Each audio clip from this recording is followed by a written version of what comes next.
तो आखिर ट्रॉमा क्या है? हमने कई बार सुना है कि ये मैं इसका मुझे बहुत ज़्यादा ट्रॉमा हो गया है, ये बंदा बहुत ज़्यादा ट्रॉमाटाइज़्ड है, मेरा बचपन बहुत बड़े ट्रॉमा से गुज़रा है। साइकोलॉजी क्या कहती है ट्रॉमा के बारे में? तो साइकोलॉजी कहती है कि जब किसी इंसान के दिमाग में कॉर्टिसोल हार्मोन रिलीज़ होता है, तो वो इंसान सर्वाइवल मोड में चला जाता है। अब ये रिलीज़ कब होता है? जब आपको ऐसा लगने लगता है कि दुनिया एक अनसेफ प्लेस है। दुनिया में मुझे बचना बहुत ज़्यादा इम्पोर्टेंट है, दुनिया मुझे खाने के पीछे आमादा है, दुनिया चाह ही नहीं रही है कि मेरा कुछ भला हो, तब आप ना लॉन्ग टर्म थिंकिंग छोड़ देते हो। तब आप ये छोड़ देते हो कि मैं कुछ एम्बिशियस सोच भी पाऊँ।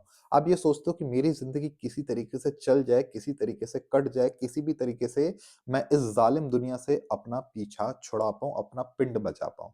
अब ये होता कब है? जब किसी भी बच्चे को या किसी भी यंगस्टर को या किसी भी एज में किसी भी पर्सन को ये हो सकता है, जब बार-बार किसी चीज़ के लिए उसको टॉन्ट किया जाता है, उसको दूसरों से कंपेयर किया जाता है। अब ये पेरेंट्स कई बार अननोइंगली कर लेते हैं, हमारे कलीग्स कई बार ये बिना किसी ऐसे इंटेंशन के कर देते हैं, लेकिन जब ये बातें आपके दिमाग पे हावी हो जाती हैं, तब ये चीज़ आपको अफ़ेक्ट करती है। अब ये हावी कब होती है? तब ये हावी होती है जब है कि आप निहायत ही लेथार्जिक इंसान हो। तब ये होता है कि जब आपने अपने दिमाग में ख़्याल बना रखा है कि मुझे 30 साल की उम्र तक एक बहुत ही ज़्यादा सक्सेसफुल इंसान बन जाना है। अब वो सक्सेसफुल इंसान आपको बन जाना है, लेकिन उस चीज़ के लिए आपका दिमाग ना आपको डोपामाइन प्रोवाइड नहीं कर पा रहा है। क्यों नहीं कर पा रहा है? क्योंकि भई सक्सेसफुल बन जाना एक बाय प्रोडक्ट है। उसके लिए जो आपको छोटे-छोटे स्टेप्स लेने हैं, आपका दिमाग तो ये देख ही नहीं रहा है। और डोपामाइन कभी भी इस तरीके से वर्क नहीं करता कि आपने कोई बहुत बड़ी चीज़ सोच ली और आपके दिमाग को उसका रश मिलना शुरू हो जाएगा, खुशी मिलना शुरू हो जाएगा। क्योंकि वो इम्पॉसिबल है। आपका दिमाग भी ये रीज़निंग बैठा रहा है कि भई ये बंदा क्या कर सकता है, मैं क्या कर सकता हूँ, क्या नहीं कर सकता हूँ। आप छोटे गोल्स अपने लिए सेट करिए।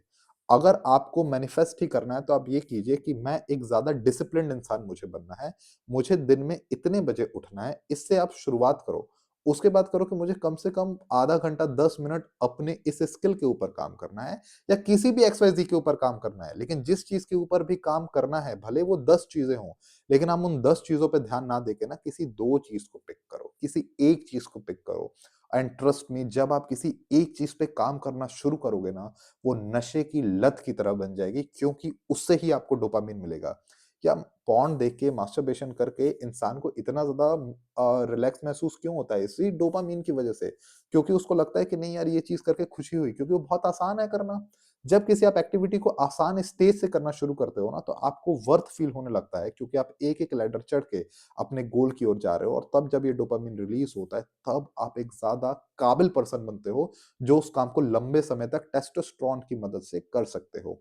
तो ट्रॉमा इस तरीके से कॉर्टिसोल को रिलीज़ करवाता है, जो कि आपको एक बिलो एवरेज मेंटालिटी में हमेशा रखता है। इससे बचिए। अगर आपको इसके ऊपर लंबी चर्चा चाहिए, तो हमारे सेमिनार्स को अटेंड कीजिए, हमसे बात कीजिए। मुझे आपसे बात करके बहुत खुशी मिलती है।